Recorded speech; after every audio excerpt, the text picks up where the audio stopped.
Hello, I am Nathan Lund, and today I'm going to be teaching you communication in groups and teams. Starting off, before we can understand that communication, we have to know what a group and a team is. So a group is 3 or more people who interact over time, depend on one another, and follow shared rules of conduct to reach common goals. In some instances, individual members' goals are in tension with the collective goal, but a common goal still exists. A team is a special kind of group characterized by different complementary resources of members and by a strong sense of collective identity. All teams are groups, but not all groups are teams. And the saying does hold true, teamwork does make the dream work. Starting up, there's a couple different types of groups. The first group is project teams. So project teams are people who have expertise related to different subjects, who combine knowledge and skill to accomplish a common goal. Focus groups are advertisers who want to understand attitudes, preferences, and responses of people who want to support them, whether it be politicians or like healthcare. Brainstorming groups are groups who throw out ideas for a solution to a problem, no matter how unrealistic they may be. This is a very productive group because a lot of unique ideas that wouldn't normally be stemmed out can come out of. Advisory groups, they provide expert briefing on the range of issues relevant to decisions that must be made. I think a pretty popular advisory group could be like the President's Advisory Group. A quality improvement team, that's 3 or more people who have distinct skills or knowledge and work together to improve quality in an organization. And then finally, decision-making groups, which are groups who get together to make decisions on important topics. Very common. So possible limitations of a group is the slow processing time. So when having a group, you have multiple people trying to spew out different ideas, and instead of an individual idea, it can take a long time to decide on what idea you would like to go with. The potential suppression of individuals is also a negative thing about groups, possible negative, because the pressure of minority. So if one person has a singular idea and gets drowned out by the rest of the people, they may not get their idea heard. Another problem with individuals is one person may have too much power, so he's overpowering the group and making his ideas seem more important.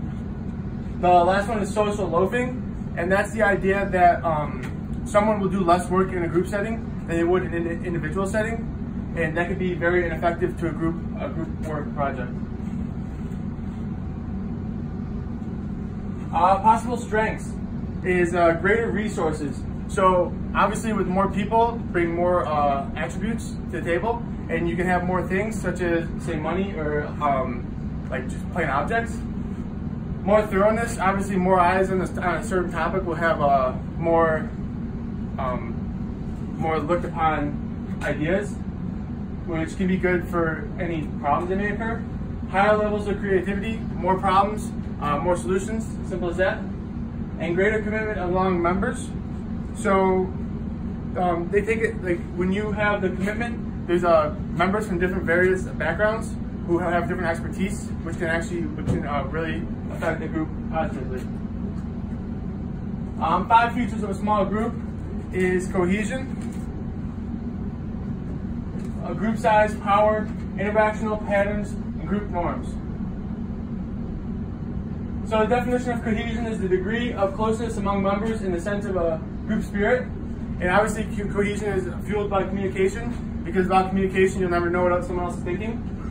Cohesion and participation are reciprocals in their influence. And extreme cohesion leads to groupthink, which is positive, so everyone has the best ideas come out. Group size. Size increase, members' participation decrease.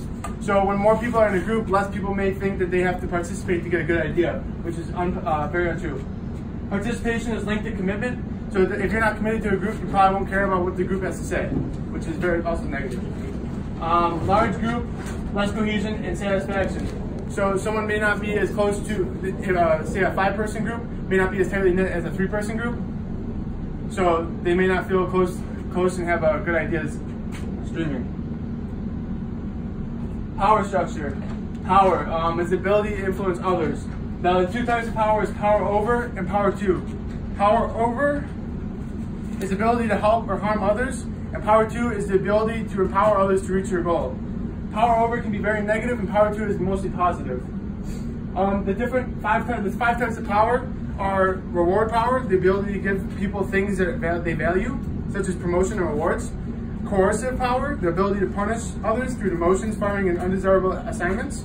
The legitimate power, which is organizational role, it could be like a CEO, manager, your supervisor. Expert power, which influence derived from knowledge or experience. And referent power, which is influence based upon personal charisma and personality. Power influences communication. That's pretty plain and simple. So the two interactional patterns are centralized patterns and decentralized patterns. And the main difference between these two is centralized patterns, usually one or two people have like the greatest amount of power. So a group will be listening to one or two. And decentralized patterns, it's roughly equal power throughout the whole group.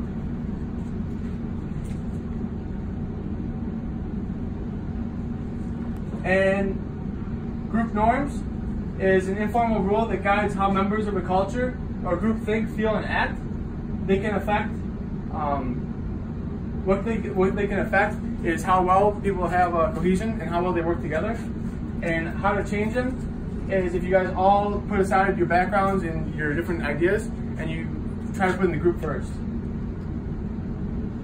Methods of decision making. There's standard agenda and nominal group technique.